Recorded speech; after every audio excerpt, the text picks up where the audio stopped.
Why I Didn't Shower for 21 Years. Narrated by C Pasta. Written by U/Redgren. I have nightmares where I'm trapped in a shower. The drain is plugged and the water won't stop pouring down on me. Water rises to my ankles, to my waist, and then over my head. The shower curtain turns to glass, and my screams turn to gargles. A dark figure presses its face against the glass on the other side, and it watches me. I plead, but it won't let me out. I swallow water and flail helplessly in my glass coffin. I wake up gagging. I know where the nightmare came from. I never have to dig deep. The incident is never far from my subconscious. Finding it is easy, but getting over it is not. It was the summer of my 12th birthday when the Hudsons moved in across the street. 3 people. One of them, a really old woman. She was tiny, frail, skeletal almost. Thin white hair, faded, blue flowery dress. Her head hung from her neck, and it wobbled as the man pushed her up a makeshift wheelchair ramp into the house. At the time, I couldn't figure out if she was alive or dead. A few minutes later, she appeared in an upstairs window, sitting in her wheelchair. She was directly facing my bedroom, and I cautiously peered out from behind my curtains. Her head was upright now, and she stared at me. Just stared, without moving her head an inch. I closed my drapes. For days, she sat at the window. She watched the cars putter down our suburban road and gazed at the neighborhood kids scurrying through their yards. I never saw anyone else in the room. Never saw her move from that wheelchair. At night, I'd nervously peek through the cracks in my drapes. Her silhouette was still in that window, lights off, staring out into darkness in my bedroom. I couldn't tell, but I knew she was watching me. The stories about her cropped up pretty quick amongst my friends in the neighborhood. She was a witch. She was just a doll. And she was actually dead. But I knew she wasn't dead. Sure, I never saw her move from that window, not once, and I never saw her head turn. But I felt her eyes move as they studied me. I could feel her watching me.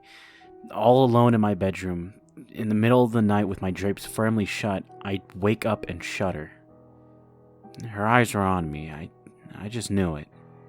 I began sleeping on the floor.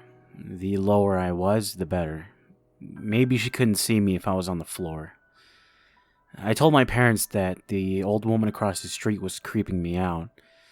I pleaded with them to talk to the Hudsons and asked them to move her to a room without a window. They laughed and told me to let her live out her twilight years in peace. She was just watching the street, they said, and that probably made her feel happy and feel younger. "Are you just gonna stick me in a windowless room when I'm an old lady?" my mom laughed. "Remind me to move in with your sisters when I'm in a wheelchair." A week later, there was some commotion at the Hudsons. I watched from my bedroom window as the man ran out of the house and opened up the double doors of his van.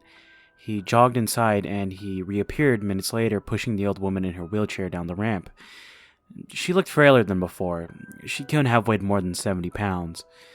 Her head was flung to the side, resting on her right shoulder. Her body jostled in the wheelchair. But her eyes never left me. Watched me the whole way. The man picked her up and placed her in the car. He folded the wheelchair and stuffed it in the trunk. He quickly hopped in the driver's seat. The young woman pounced into the passenger seat, and the man put his foot to the pedal. The old woman's limp head still faced me. It bobbed up and down as the van reversed down the driveway.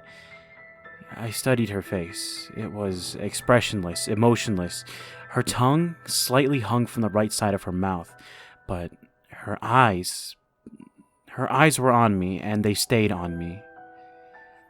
The van accelerated down the street, and it was gone. My parents heard the news that afternoon from other neighbors. The old woman's condition was getting worse, and the Hudsons had taken her to some sort of home.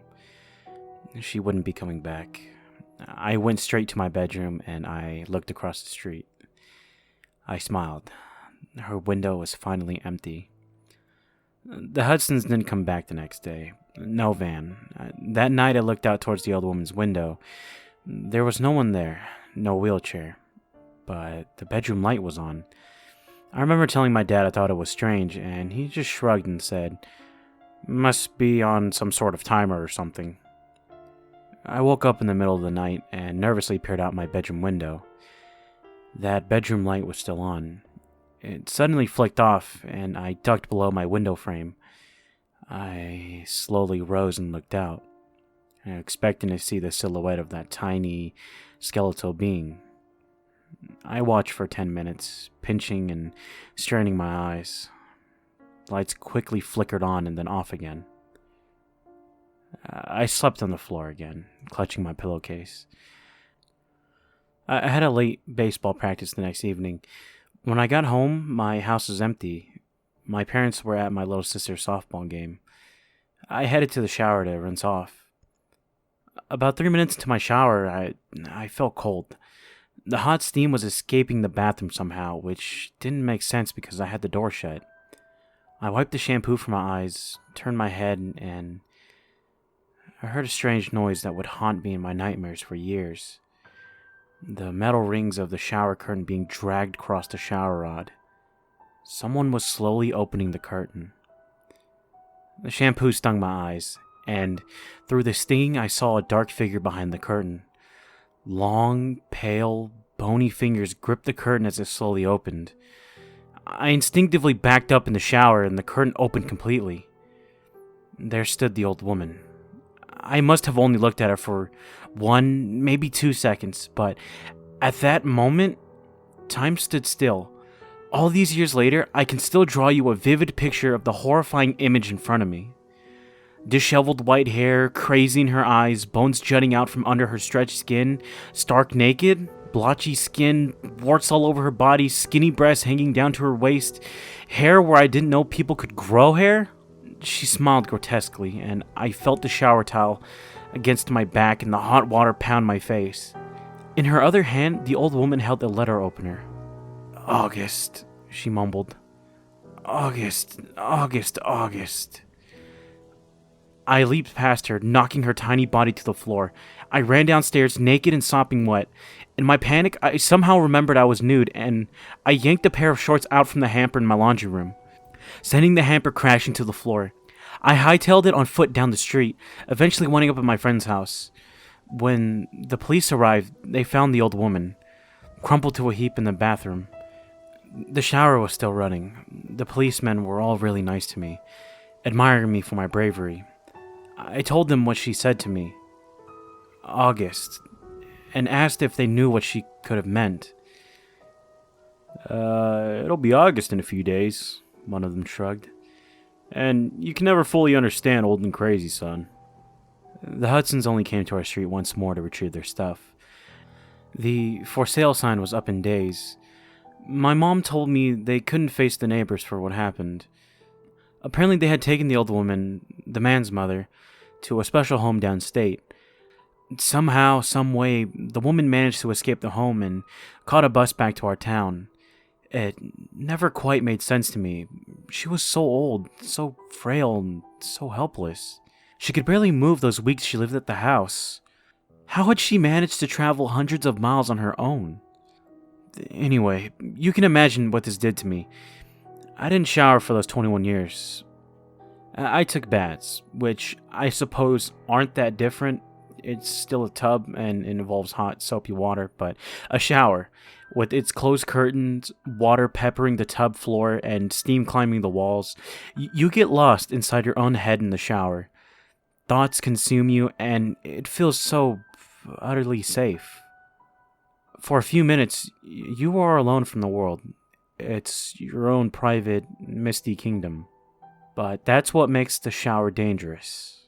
You're enclosed, vulnerable, naked. You're exposed. I talked to people about it. My parents, a shrink, but mainly I tried to push the incident deep down into places where I couldn't find it. I didn't talk about it with anyone since I was a kid. Life carried on. Besides the bads, I was pretty normal. A few months ago, something inside me clicked. I felt the urge to re examine the incident. It was almost like a voice in my head was telling me to do it. My head wanted closure. I spent hours online one night, trying to track down any information on the Hudsons and the old woman. I finally found what I was looking for, an obituary for the old woman. She had died 4 years ago. Somehow, that walking skeleton hadn't checked out for another 15 years.